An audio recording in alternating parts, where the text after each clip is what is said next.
What's up, guys? It's Toad back with you as always. This is Better Off Dead, Sunday, January 19th. Bear with me as I've been definitely under the weather. Hopefully, this is going to be a quick video this time because, it's Sunday, so we don't have a whole lot of things going on here. Yesterday was a huge mess, basically. I think I was 4-5 in college basketball, and then I was 1.5 in hockey because I did wind up splitting the bet on Columbus, and that game was 0-0 going into overtime. So, not a bad play if you have the underdog in that one. They didn't win, obviously, but they did cover the plus 1.5 on the puck line there. So, it was basically a 5.5 days. So it was a slight loss. Not great. College basketball hasn't been good. So, what am I doing? I'm playing one college basketball game today as well. I got one NFL play that I already gave out on the NFL show. So, go back and watch the NFL show for way more detail on the NFL games, so I won't go into as much detail this time. And then I will have I have one college basketball play, one NBA play, and I'm skipping hockey. As there are only 3 games, and I don't find them very appealing. The football games yesterday were ridiculous. Kansas City Chiefs, I figured they were going to just do what the Chiefs do and win despite it being a game where they shouldn't even win. I thought they were rusty to come out, and it was a slow game. I was right about the under, and they still wound up winning and covering some of the lesser numbers too. They would have covered all the numbers basically if they didn't take a safety intentionally at the end. Just crazy. Houston became the first team ever in postseason history to outgain their opponent by at least 100 yards and have no turnovers and lose the game. So that situation was 49-0 straight up. It's just crazy, man. Refs definitely helping the Chiefs. And then, the Detroit Lions outgained Washington in that game. And what did they do? Oh, yeah, they were -5 in turnovers, including a pick 6. You never see anything like that, man. -5 in turnovers. Absolutely ridiculous. You're just not going to win the game if that is the case. And I'm pissed I didn't play the over in that one because I was correct on that. I was correct on both totals. I liked the under in the Chiefs game, too. Illinois money line. I'll talk about that game. I don't really have a strong opinion on that game. College hoops, I will tell you in a second. Let's do it right now. College basketball. There aren't a whole lot of games here, but like you said, Illinois, Michigan State, it's the biggest game of the day, number 19 and number 12. I do think Illinois is underrated right now. I actually kind of think both of these teams are still a little bit underrated, but like Ken Baum actually has Illinois as the better team over Michigan State, but I have some hesitations about playing Illinois in this one because Michigan State, they are kind of a chameleon and they play a lot of different tempos. All Illinois does is play really fast. So Michigan State might be able to slow this game down and get it really ugly and mess with Illinois' preferred tempo in this one. So that would be kind of the hesitation I have with this. Michigan State's up from 3 to 4.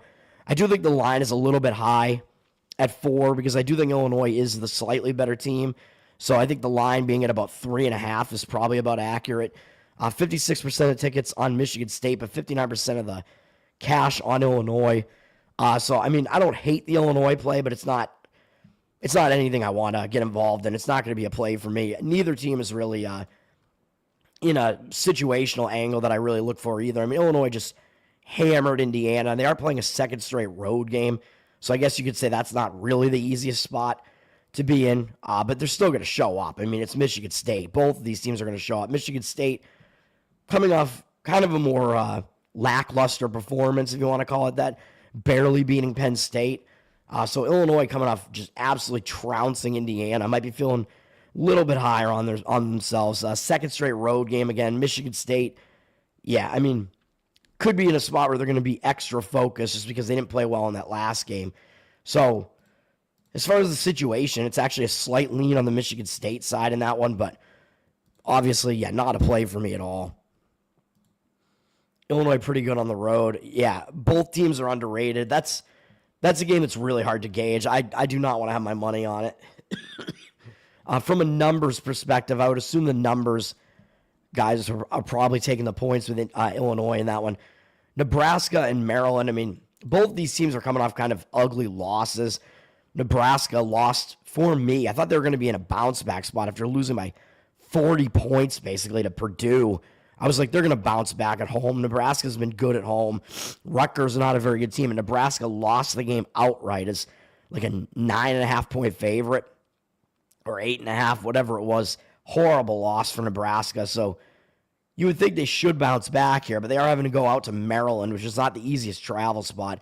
Maryland just lost at Northwestern, which is also not a great loss. They do have Illinois up next, so I don't know if that would be cause for a look ahead at all. So, I mean, this is tough to gauge as well. Maryland is up from 7.5 to 9.5 with 53% of the cash on them, with 55% of the tickets on Nebraska. So the market read is actually on laying the points with Maryland, but I will not be doing that. I mean, the situation actually kind of has me leaning slightly the other way, so I'm not going to do that.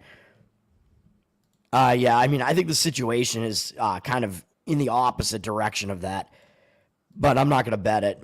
Yeah. The market read looks like it is on Maryland, though. My actual play, this is the situation that I kind of look for here. I'm going to play Tulane +4. I know the line's gone down a little bit. It's down from 5.5 to 4 on Temple here. 74% of the tickets on Temple, but 54% of the cash on Tulane.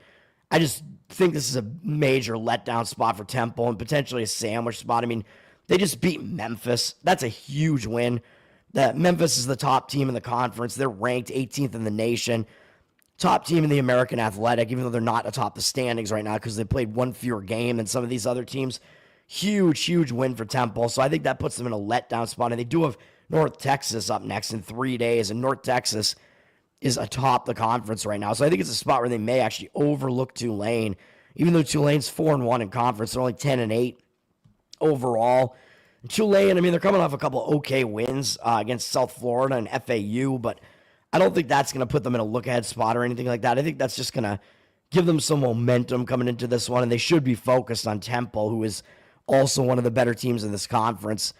I don't really think that Temple's going to consider Tulane to be one of the better teams in the conference. And again, like I said, that was a giant win for Temple over Memphis. So the play is going to be on the letdown spot there. Tulane +4 is the actual play that I have in college basketball. All right. Youngstown State, I could see an argument that they're kind of in a letdown spot or hangover spot as they just had a couple of step-up games in a row against Cleveland State and Milwaukee, who are two of the better teams in the horizon. Now they have to go second straight road game and face the worst team in the conference in Green Bay.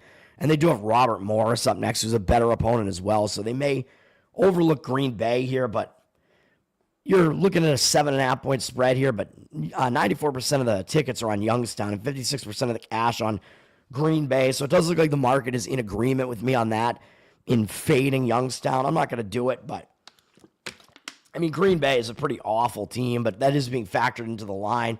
I do think it's not a good spot for Youngstown. Northwestern at Michigan, the other Big Ten game here. Michigan coming off a pretty ugly loss against Minnesota, and I'm going to be looking to fade Minnesota whenever they play next because Minnesota beat Michigan after Michigan tied the game in the final seconds of the game at Minnesota. Minnesota hit a buzzer beater 3 from almost half court. Just a crazy ending to that game. Now Michigan's coming off that. That was a bad performance from Michigan, so I expect a bounce back from Michigan in this one, even though, yeah, they do have Purdue up next.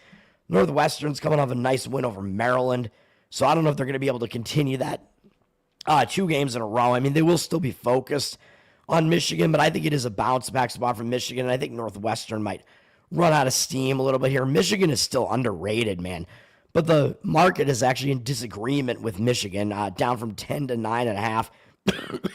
Excuse me, 76% of the tickets and only 75% of the cash. So I don't know what to think about that. The fact that the market is disagreeing with that, because I would lean to the Michigan side in that one slightly. Again, not going to do it, though. Not a play for me. Michigan first half. Yeah, I mean, it could be. I wouldn't mind that, playing that in the first half. I don't know what the line would be, but yeah. All right. LaSalle, I mean, they're coming off another huge win. I thought they were in a letdown spot after upsetting St. Bonaventure on the road as well, which I think was an overtime game as well. And then they somehow beat me and pulled off a giant comeback against Davidson. Davidson was running them out of the building. And now they're coming off those 2 huge wins. They got to go to UMass, and they got St. Louis and Rhode Island up next, and those are better teams in the conference than UMass. But the problem I have with this is that UMass is coming off a ridiculous barn burner triple overtime game, so I don't know if they're going to be a little bit tired after that. That game was insane, dude. UMass was winning that game at Fordham by 3 points in the final seconds of regulation, and they fouled Fordham on a half-court attempt, giving them 3 free throws. They hit them all, and then it wound up going triple OT, and the game just had some absurd stats in it. There were 122 free throws attempted in the game, 79 fouls, and 10 players fouled out of that game. Absolutely ridiculous. And then after the game, Fordham's coach self-imposed a suspension on himself for recruiting violations, for using too much money for entertainment purposes. And I had read that it was because he bought too much fried chicken. It's so ridiculous. I don't even know what to say about any of that, but I do not want to play either LaSalle or UMass in a spot like that, man. So I will stay away. And then we do have Memphis and Charlotte. Memphis, I mean, again, they're absolutely the best team in the American Conference here, and they're coming off that loss to Temple. But it is a second straight road game, so will they be in a bounce-back spot? Maybe, but second straight road game's not really that easy either. But Charlotte, not a very good team. Charlotte's still looking for their first conference win. Memphis is down from 12 to 11 with 93% of tickets and only 80% of the cash. So they are a public road favorite. It looks like the money's coming in against them, but not going to touch that game either. Milwaukee coming off that big win over Youngstown State, so they might be feeling a bit high on themselves after that big win. Now they got Robert Morris, but Robert Morris is not that bad a team either, but I might slightly lean to fading Milwaukee in that spot. Robert Morris coming off an easy win over Green Bay, but now it is a second straight road game, but still Milwaukee coming off that nice win. They're up from 6.5 to 7 with juice, but 50% of the tickets and 87% of the cash on Robert Morris. So it looks like some of the money is coming in that way. And then TCU is at Baylor. Baylor's a 12.5-point favorite in this one. I'm not going to touch this game. TCU a little bit down this year. TCU coming off a loss to Utah, though. Maybe they were looking ahead to these other games, so maybe they'll show up for this one. Baylor coming off a loss as well. That was pretty ugly on the road to Arizona, although Arizona's a good team, but still double-digit loss. Maybe Baylor will bounce back here. They're up from 12 to 13, 75% of tickets, 77% of the cash. So it looks like the money is coming in on Baylor.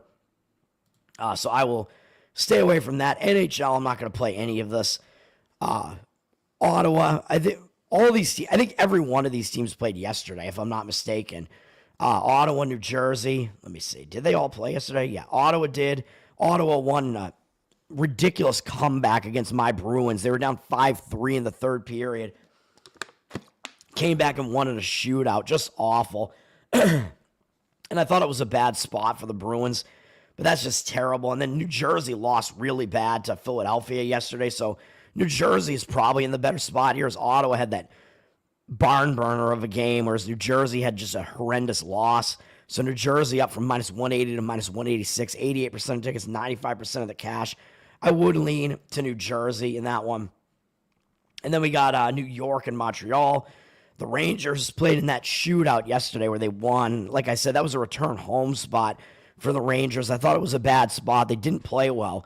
They still got away with the win. Now they're going back out on the road, so it's not an easy spot for them either. They're going up to Montreal. Montreal also played yesterday and lost horribly to Toronto, 7-3, so slightly into Montreal. And that one, Rangers very public, up from minus 110 to minus 117, 94% of tickets, 97% of the cash. So I don't know what to think about that, really, but I lean to Montreal slightly, even though it looks like more of the cash is coming in on the Rangers right now. They look very public. So, and then Detroit and Dallas. I think every one of these teams did play yesterday. Detroit got smacked by Tampa. Detroit was coming off beating Florida, I think. So they were in kind of a letdown spot. Tampa destroyed them. Excuse me. And then we got Dallas. I thought Dallas was in a good spot yesterday, and they lost badly as well to Colorado. Up in elevation, so very difficult to gauge this game. And now Dallas is coming back home. They're down from minus 230 and minus 226, but they got 52% of the cash on them, 58% of tickets on Detroit. I don't know how to gauge this game, man. I mean, to me, it seems like it's a worse spot for Dallas because they were in elevation yesterday, had a tougher game to some extent yesterday. So the travel spot is worse. So that's what I think about that. You got to go watch my NFL video from Friday night. I broke down all the NFL games in detail. I'm only going to hit them briefly at the end of this video. I do have one play. NBA, I also have one play, and it's in this first game. San Antonio at Miami. I am going to lay the points with the Miami Heat in this one, minus 3.5. I know San Antonio on the surface looks like they should be in kind of an embarrassed bounce-back spot here after losing 2 games in a row to Memphis. But they got to go out on the road for this one game to Miami, which looks a little bit weird to me. And then they have to go to Paris. These 2 games against Indiana are in Paris, and that's pretty big. It's bigger for San Antonio, I think, because it's Wemba's home country and whatever. So I think they may be looking ahead to those games. I don't know that they're going to be totally focused on this game against Miami. And meanwhile, Miami, I think, is in a nice bounce-back spot here. As Miami, they are coming off an embarrassing loss as well in a return home spot. And I always say when you return home from a long road trip, a lot of times you're in a distracted spot. And if you have a really bad game in that first game, you tend to be really focused in the next game. And I think we're going to see that from Miami here. Yeah, I know it was a good opponent in Denver, but still pretty bad 20-point loss there. So I think Miami is in the better spot here. So that's what I'm going to do. The public seems hesitant to want to play Miami here. Actually, it looks like the Spurs are a public underdog here. 74% of tickets and only 56% of the cash on San Antonio. Heat up from 2 to 3.5. So I will lay the points with the Heat in that one. Nuggets and Magic. Nuggets are up from 6 to 7.5 with 57% of the cash on them and 70% of the tickets on the Magic. That looks like a very high price on the Nuggets. And Banchero is playing for the Magic, I'm pretty sure, but Suggs is still out. So I don't know, man. I mean, that's kind of a crazy high line, though, for the Nuggets. The Nuggets just beat Miami, so they're playing a second straight road game in Florida. I don't know. I don't know about that. And then Bucks 76ers. Bucks are up from 11.5 to 12.5. Sixers, a public underdog, 77% of tickets and only 71% of the cash. Public thinking that line looks crazy high, I guess. But again, Sixers are without Embiid again. I mean, they're a shell of themselves again. It looks like Paul George is a game-time decision. I don't know if that line is indicating that he might not be playing. I have no clue, man, but we'll see. And then I think that's pretty much it. I mean, these are all kind of boring NBA games besides those. So, all right, NFL real quick before I get out of here. It'll be a quick video here today. You like Miami? Hell yeah. Hopefully I'm not wrong about it. All right, and then NFL, Rams-Eagles is where I have my one play, and the line is still moving up further. I'm on the Eagles minus 6. I broke this game down in more detail on my Friday show. Like I said, the Eagles are up from 4.5 to now 6.5, headed towards 7. So I think there is legit money coming in on the Eagles here. 59% of tickets, 70% of the cash. I like a lot of, there are a lot of reasons to like the Eagles here, man. I mean, they were the ugliest winner in the wild card round. Like, they had the ugliest win. So the public, to me, it doesn't seem like they're going to want to be on the Eagles. They're going to be way more impressed with the Rams having beaten the Vikings and the Eagles kind of scraping by in an ugly game against Green Bay. And Green Bay turned it over a bunch and looked bad. The Eagles looked bad. Hurts had a really bad game. But remember, Hurts hadn't played for 3 weeks, so he was rusty, so he should be better in this game. The Rams are having to travel on a short week, by the way, because the Rams played on Monday, so they have one fewer day rest than the Eagles have, and they're having to travel to the East Coast, so not a great travel spot for the Rams either. And the Rams are going to have to play in snow here, so it's going to be cold and snow, which I think benefits the Eagles as well. You're going to want to look to the more defensive team and the team that can run the ball more, and that is the Eagles as well. So I think the snow is going to benefit the Eagles as well here. So I like all that for Philadelphia in this one. And then I also do like the under, or excuse me, I like the over, excuse me. And this line keeps going down, actually, from 45.5 down to 42. I think it's an overreaction on the total to the snow circumstances here, because as long as it's not that windy, it shouldn't really affect the offenses that much. And if it's just slippery turf, that can actually affect the defenses more because they have to react to what the offense is doing. So that reaction time can be like messed with on the defense instead. So I think the total is a little bit too low. And then, of course, as we know, the Eagles did go out to the Pacific Coast in a bad spot, really. A Pacific Coast primetime game not too long ago, and they crushed the Rams in that game in a bad spot. So the Eagles seem to have a decent matchup against the Rams as well. Based on what they were able to do in that game. And the Eagles are a 3-point favorite in that game on the road, and now they're less than a touchdown here still. So I think they should probably be over a touchdown based on that. So for all those reasons, I like the Eagles, even though I know the Rams do have that playoff pedigree. They have more playoff experience, but it's not like the Eagles don't have any. I mean, most of these guys were in the Super Bowl 2 years ago, so it's not like the Eagles don't have the experience. So that's what I like there. Sean McVay, 14-5, ATS on short rest. Rams defense has been pretty bad all year, though. Like, they started turning it around the last few weeks, but I don't know if that's legit or not. And the Rams also do not do well against mobile quarterbacks. They struggled against Kyler Murray this year. They struggled against some of the other quarterbacks that can move around with their feet this year as well. So I don't like that either because Hurts, as long as he's not that hurt and he's coming back fine from that injury, he can move around a bit too. So the Rams struggle to defend that as well. And then Ravens-Bills, this is a tough one, man. The money came in on the Ravens, flipping them from a 1-point dog to a 1-point favorite. So Hurts, I mean, he was coming back from injury last week, but, I mean, I don't think they're going to play him if he's not, like, close to 100% at the very least. So I expect him to look better than he did last week. I mean, he couldn't really look worse, and they still won that game pretty easily last week.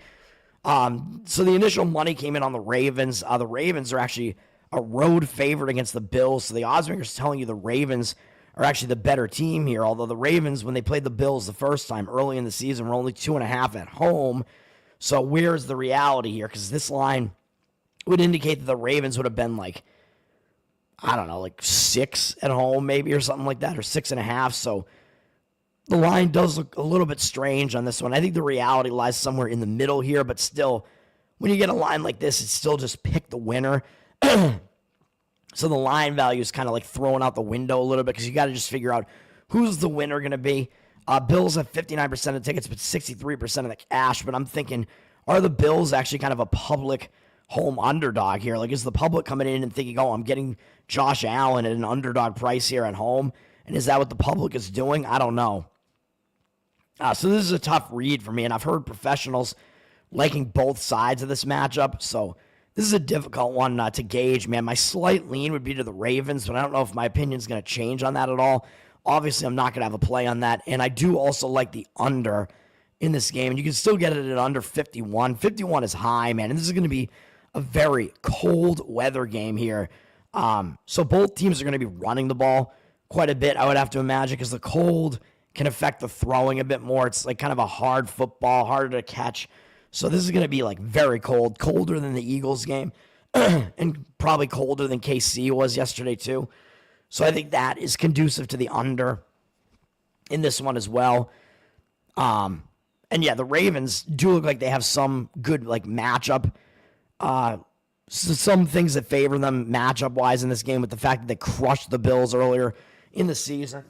The Ravens, I mean, when it's a cold game like this, it's going to come down to which team has the better like rushing attack, and that is the Ravens. Even though both teams can run the ball, the Ravens, I think it's pretty. You could pretty much argue the Ravens are actually better on both sides of the ball right now because their defense has definitely improved over the last several weeks as well. You could say the same thing about the Rams, but the Ravens also have maybe the most potent offense in football.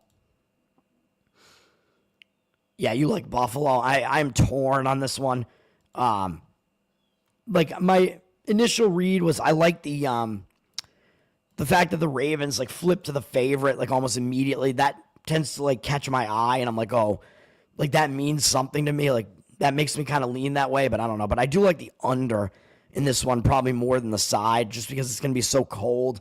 Both teams are probably going to establish the run, and I think this is going to be kind of one of those heavyweight fight type of games that starts pretty slow. So unders early on in the game, I think might be a good way to go in this game as well. And I think that's going to do it. Yeah, it is a tough call. That's going to do it for me, man. Quick video this morning, which is good because I'm sick. My plays, one more time, are college basketball, Tulane +4, NBA, Miami Heat -3.5, and NFL, Philadelphia Eagles -6. That's going to do it for me. Specs, thanks for hanging out, man. Tower Gang Toad on Twitter, of course, and follow the Tower Gang podcast. Subscribe to the Patreon, patreon.com/Tower Gang. You get bonus content and have a lot of fun with the most offensive, hilarious podcast ever to exist. That's going to do it, man. Peace out. And good luck to you as well, man.